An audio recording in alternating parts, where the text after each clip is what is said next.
नमस्कार दोस्तों, आप सभी का स्वागत है मेरे channel mix and match station पर। और आज आपके लिए हम लोग लाए हैं एक सोहर। तो चलिए शुरू करते हैं।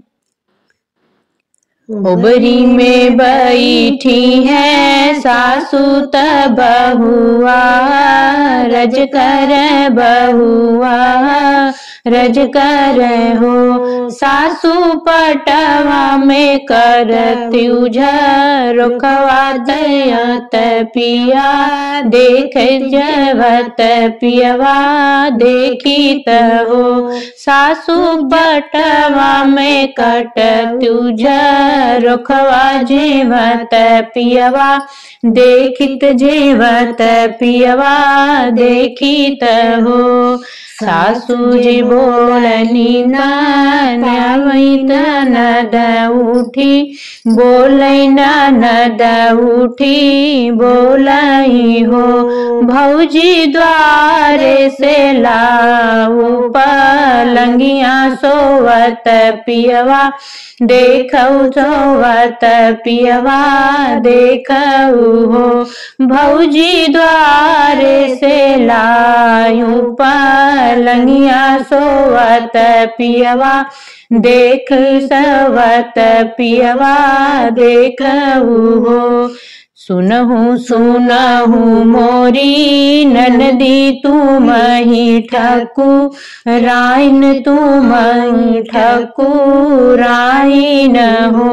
ननदी द्वारे से लाओ पलंगिया, रुपयवा बुबू लावऊ पियवा के बुलावऊ हो।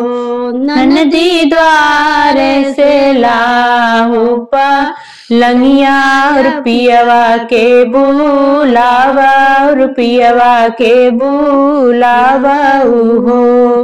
8 महीना के बीते माचू वन लागे माचू वन लागे हो।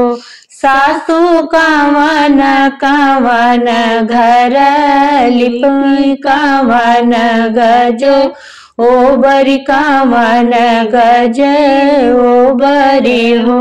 सासू कावन कावन घर लिपऊ कावन गज, ओ बरी कावन गज ओ बरी हो। जहर पटरिया नदिया तुरत उठी, बोली तुरत उठी बोलाई हो। भौजी आखिर मिटिया उप जायूली पऊ घर, भूसौल लिपऊ घर भूसौल हो। भौजी आखिर तू बिटिया उप जायूली पऊ घर, भूसौल लिपऊ घर भूसौल हो। 9 महीना के ही लागत होरीला सुंदर, जन्म होरीला सुंदर जन्माई हो। भौजी कपट ननद मुँह जारी महलिया में, बिहसई महलिया में बिहसई हो। भौजी कपट ननद मुँह जारी ननदी महलिया में, बिहसई महलिया में बिहसई हो।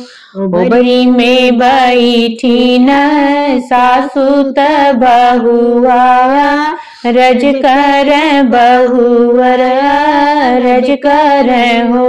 सासू पटवा में करती रुखवा जेवत पियवा, देखित जेवत पियवा देखित हो। सासू पटवा में कर रुखवा जेवत पियवा, देखित जेवत पियवा देखित हो। तो ये था बड़ा ही सुंदर सोहर।